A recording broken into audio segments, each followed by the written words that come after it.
Bonjour messieurs, dames. Cette vidéo pour vous parler de 3 engins explosifs qui ont été lancés contre l'ambassade de Russie en France. Je vous lis l'article, ensuite je vous donnerai mes impressions et mes conseils. 3 engins explosifs lancés contre le consulat général de Russie à Marseille, pas de blessés. 3 engins explosifs de fabrication artisanale ont été lancés lundi matin vers 8 heures sur la façade du consulat général de Russie à Marseille, dans le sud de la France, au 3e anniversaire du début du conflit en Ukraine, mais sans faire de blessés. 2 engins sur les 3 ont explosé, alors que le périmètre entourant le consulat situé dans le 8e arrondissement de Marseille a été entièrement bouclé par les forces de l'ordre, selon les constatations de l'AFP sur place. Lundi, en fin de matinée, ces informations n'avaient pas été confirmées par la préfecture de police des Bouches-du-Rhône ou le parquet de Marseille. Le ministère russe des Affaires étrangères a aussitôt dénoncé une attaque terroriste, alors que le conflit en Ukraine entre lundi dans sa 4e année. Les explosions survenues sur le territoire du consulat général de Russie, à Marseille, présentent tous les signes d'une attaque terroriste. Nous exigeons que le pays hôte prenne rapidement des mesures d'enquête complètes, ainsi que des mesures visant à renforcer la sécurité des établissements du ministère des Affaires étrangères, a déclaré le porte-parole du ministère russe des Affaires étrangères, Maria Zakharova, citée par l'agence RIA Novosti. Les marins-pompiers de Marseille, appelés sur place peu avant 8 heures, ont indiqué à l'AFP avoir dépêché sur place une trentaine d'éléments. Lundi matin, les journalistes de l'AFP sur place ont notamment entendu un bruit de détonation provoqué par un robot démineur. Très grave, ce qui s'est passé pour l'ambassade de Russie en France. Très très grave. Posons-nous des questions. Est-ce des sympathisants ukrainiens? Est-ce des personnes mal intentionnées, avec des intentions criminelles bien sûr, puisque nous sommes sur des engins explosifs, qui ont été déçus peut-être d'une demande administrative ou de documents administratifs qui n'ont pas suivi? Est-ce aussi un acte gratuit? Est-ce aussi des gens très très mal intentionnés qui veulent provoquer un conflit, un incident diplomatique sur notre territoire, puisque nous sommes peut-être, je dis bien peut-être, à quelques encablures d'une paix entre la Russie et l'Ukraine par rapport à la politique étrangère et la politique de l'Union européenne. Personne ne sait bien sûr où ça va aboutir. Toujours est-il un acte criminel, odieux, irresponsable, mise en danger de la vie d'autrui, sans compter les problèmes matériels, les dégâts matériels, le traumatisme des personnes, bien évidemment, des riverains, des personnes de l'ambassade.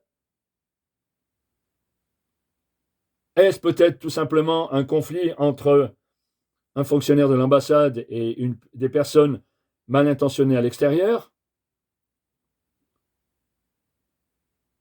On ne sait pas. Pour le moment, l'enquête, bien sûr, le déterminera. Je vous donne mes avis, mes impressions, mes suggestions. Je vous le dis, faites très attention sur les sites où vous vous rendez. Soyez prudents dans la rue, retournez-vous. Relevez des situations ou des individus suspects que vous remarquez ou des véhicules. On ne sait jamais. Faites le 17, ou prévenez, allez dans les commissariats aux gendarmeries, discrètement bien sûr, pour donner les renseignements. Communiquer. En nous unissant, on pourra, bien sûr, ralentir la criminalité et le terrorisme. Là, nous sommes sur une attaque, sur une ambassade, sur notre territoire. C'est très grave. Au niveau des risques conflictuels, bien sûr, des incidents diplomatiques, comme je vous l'ai dit. Mais soyez prudents, soyez vigilants. Attention à vos idéologies politiques, religieuses, dans votre entourage professionnel, avec des gens que vous ne connaissez pas. Attention quand vous parlez de politique, de sympathie ou de haine pour tel ou tel problème politique ou social, vous risquez d'être entendu. Méfiez-vous. Donc tout ça, bien sûr, engendre des conflits. La haine d'un pays, d'une race, d'une religion, c'est inconcevable. Nous nous devons le respect mutuel et non pas agir avec des armes lourdes, essayer de s'entretuer ou jeter des engins explosifs sur une ambassade. Et j'en passe. Les attaques au couteau, les agressions violentes à l'intérieur de l'Union européenne et dans notre pays, la France. J'ai été fonctionnaire de police et j'ai été confronté à tous ces problèmes, à ces crimes, à ces infractions qui restent pénales, bien évidemment, mises en danger de la vie d'autrui. Le risque d'atteindre des personnes, d'enlever la vie.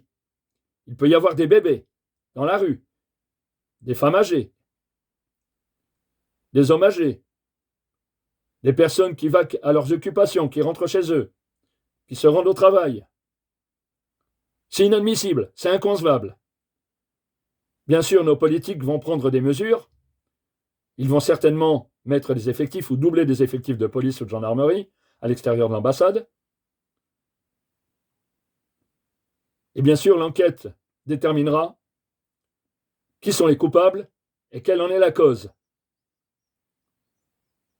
C'est quand même important comme acte criminel.